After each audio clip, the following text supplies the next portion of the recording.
This morning's scripture comes to us from the book of Mark, chapter 2, verses 13 through 17, and it's in the New Living Translation. Then Jesus went out to the lake shore again and taught the crowds that were coming to him. As he walked along, he saw Levi, son of Alphaeus, sitting at his tax collector's booth. "Follow me and be my disciple," Jesus said to him. So Levi got up and followed him. Later, Levi invited Jesus and his disciples to his home as dinner guests, along with many tax collectors and other disreputable sinners. There were many of this kind among Jesus' followers. But when the teachers of the religious law, who were Pharisees, saw him eating with tax collectors and other sinners, they asked his disciples, "Why does he eat with such scum?" When Jesus heard this, he told them, "Healthy people don't need a doctor. Sick people do. I've come to call not those who think they're righteous, but those who know they are sinners." Let us pray. Gracious God, thank you for meeting us here and being here in the midst of our presence. And we ask this morning that this message would be yours, and that the words that are spoken would be yours, and that our hearts and ears and lives would be open to you and whatever it is that you have for us this morning. Amen.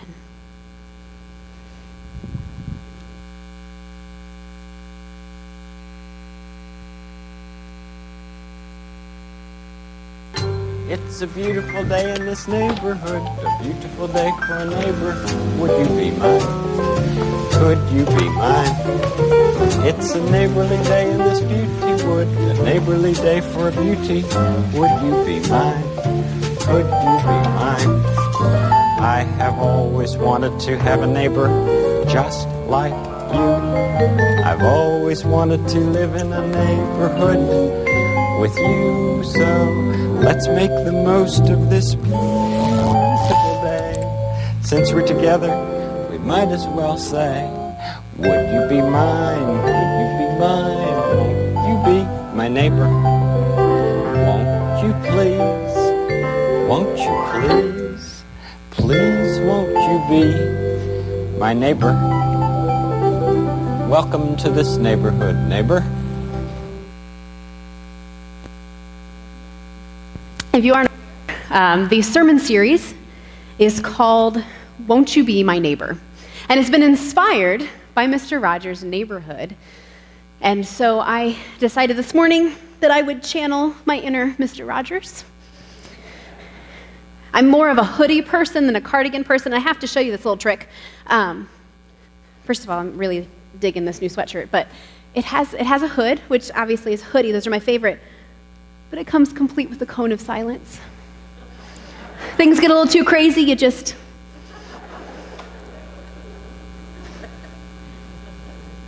We enjoy it. So this morning's scripture, Jesus is found in a familiar situation. He is sitting at a table with the tax collectors and the sinners, and the Pharisees get angry. Textbook Jesus. So let me break the story down for you for just a minute. Jesus is sitting around a table. He's having what we might call as fellowship, but as good Methodists, we know that they're eating. Everybody loves a good potluck, right? Yes, they're eating and they're having a conversation. And so as you look around the table, we look at the dinner guests. And first we've got the tax collectors. Now, this group of tax collectors, they're not like the high-powered authorities or the CEOs or any of those kinds of things, but he's eating with the grunts. These guys have to go door to door and demand as much as they can get from the people in the way of taxes. Not really a fun job. And then it mentions the sinners, and these are the ones who completely disregard the 600 and some odd laws of the Mosaic law. Not really interested in it. And so these two groups become the representation of those who are despised and rejected by the strict Jews because they're not like them. They don't follow their rules. And so it's scandalous that Jesus is associating with the tax collectors and the sinners. The risk of contamination is too great. I mean, certainly if we spend time with them, we might become like them, right?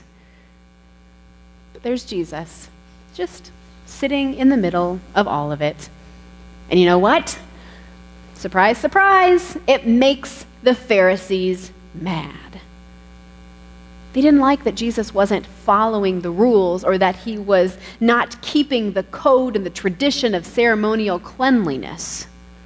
It bothered them that Jesus was this rabbi, this teacher who's supposed to be keeping people in line and reminding them of all the laws and all the rules. But he's setting this unruly example. The Interpreter's Bible Commentary even says, Jesus would not stay behind the sanctified fences of accepted usage and tradition. He was always leaping over them into forbidden territory. It was upsetting to their status quo and hence unendurable. Jesus was, in a sense, uncontrollable. Why is it that Jesus won't stay put? Why is it that Jesus won't play nice? Why is it that Jesus won't keep the status quo? Because Jesus came for an entirely different reason. We read into verse 17, and Jesus doesn't make excuse for his actions. In fact, he kind of throws it back at the Pharisees. And he says, hey, I'm not really here for the healthy, so if you think you got it all together, go on your way. He takes his time pointing out that what he is doing is directly in line with his mission. Jesus came to draw others into relationship with God, not to appease the religious leaders. This is one incident in a series of 4, right here in the book of Mark, where the Pharisees are hammering on Jesus. They give this series of why? Why are you doing what you're doing? You're healing on the Sabbath. You're telling them not to fast. You're doing all of these things. Why? That goes against our codes. That goes against our laws. Stop doing that. You can see them just cringing. The Pharisees couldn't understand Jesus. He didn't make sense to them. I mean, relationships weren't a part of their religious life. For them, there was a very particular prescription for being religious. There was a certain way things were supposed to be done. There were the certain types of people that you were supposed to associate with. There were certain types of food you could eat. There were certain times that you could not work. I bet they could even tell you what color the carpet was supposed to be. Red. For the Pharisees, religious life is about rules. Makes things easy. Everything fits in a nice, neat box, right?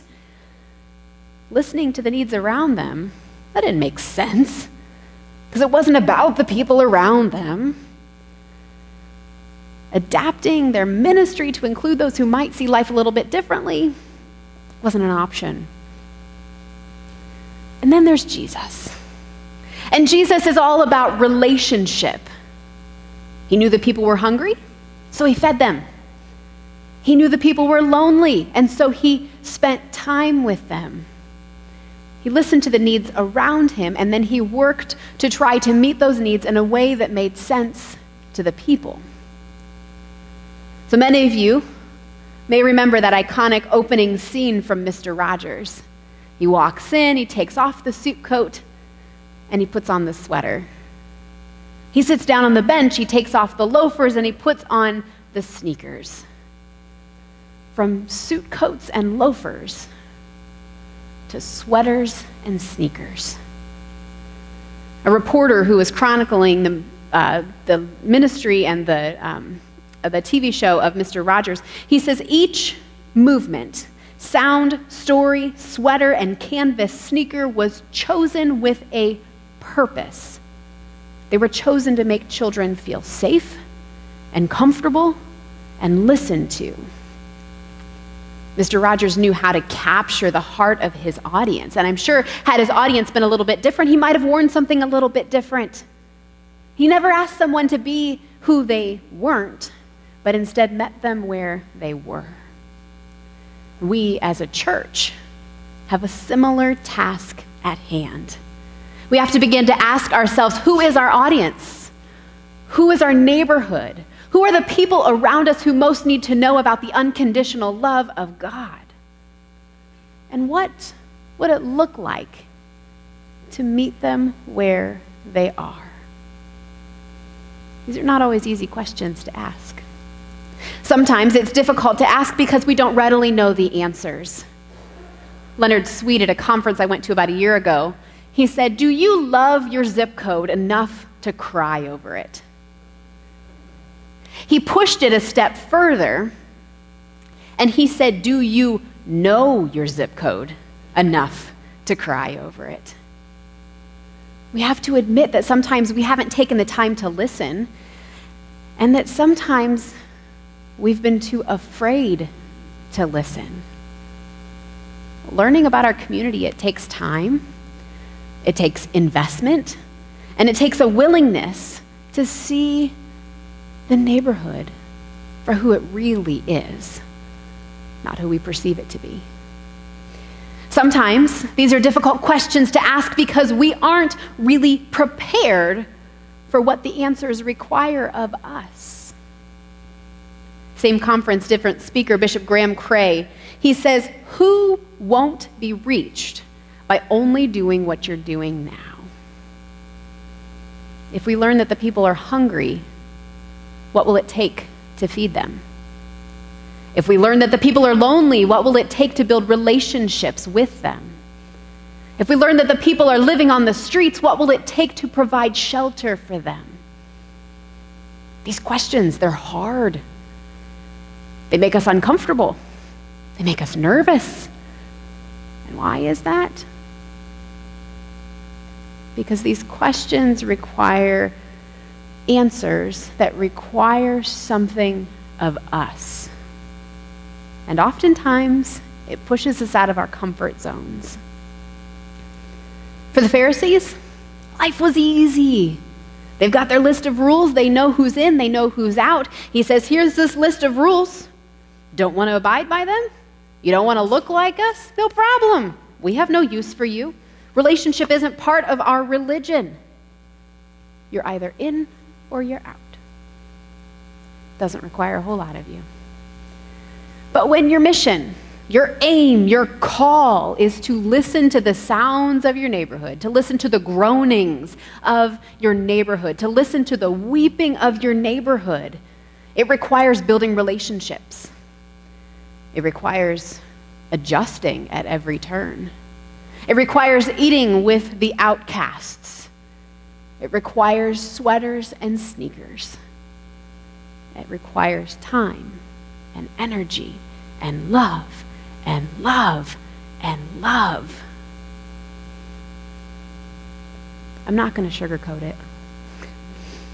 It's hard work, but it's God's work. And here's the thing. This is something we're going to be able to do together as a church, as a team, as a community who is going to be willing to support and encourage one another every step of the way. And I think what we'll find is not only will our neighborhood be stronger, but we will also be stronger. So my challenging question for today is, are we willing to don our sweaters or our hoodies and be who our neighborhood needs us to be? May it be so for all of us. Amen.